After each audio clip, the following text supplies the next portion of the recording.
bacán que existen este tipo de instancias para bandas locales y como abierto al público igual. Y como este horario es como un poquito más accesible.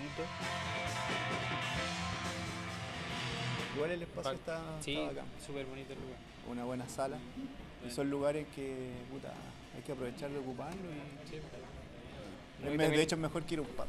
Y también es gratis Sí, a la gente. sí, gracias.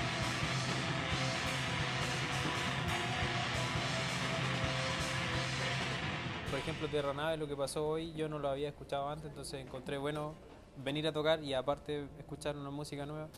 Entonces, eso, que vengan a ver una instancia donde van a ver bandas que a lo mejor no van a escuchar en las típicas tocatas que son de estilos determinados, sino que algo más distinto que a lo mejor igual les puede agradar.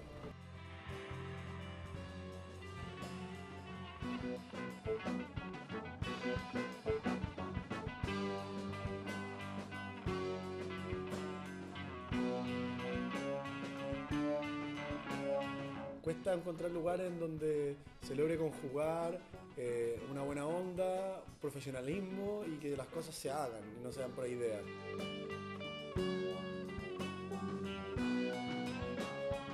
Bueno, Balmaceda para nosotros ha sido una casa para los cuatro.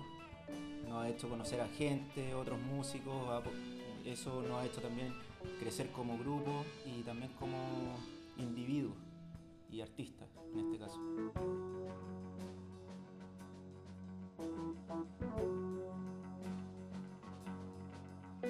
Estamos trabajando en nuestro primer disco larga duración y junto con eso, bueno, ahora lanzamos recién el videoclip de Colores, que fue nuestro primer material, LP.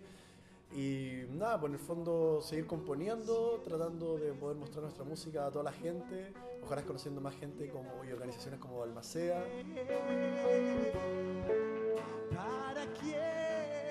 Son bacanes estos Se espacios, siente entonces bien, yo creo que es como el llamado a que no solamente apoyen esto, sino que hagan más, que se hagan más espacios así porque Sí. se pueda Y claro, como- yo creo que el éxito también de la idea de hacer estas tocatas es la difusión. Sí. Así que a difundir nomás y que siga esta instancia igual. Que siga la sala. Está bien. ¿De dónde viene ese hombre? Ese hombre de papel.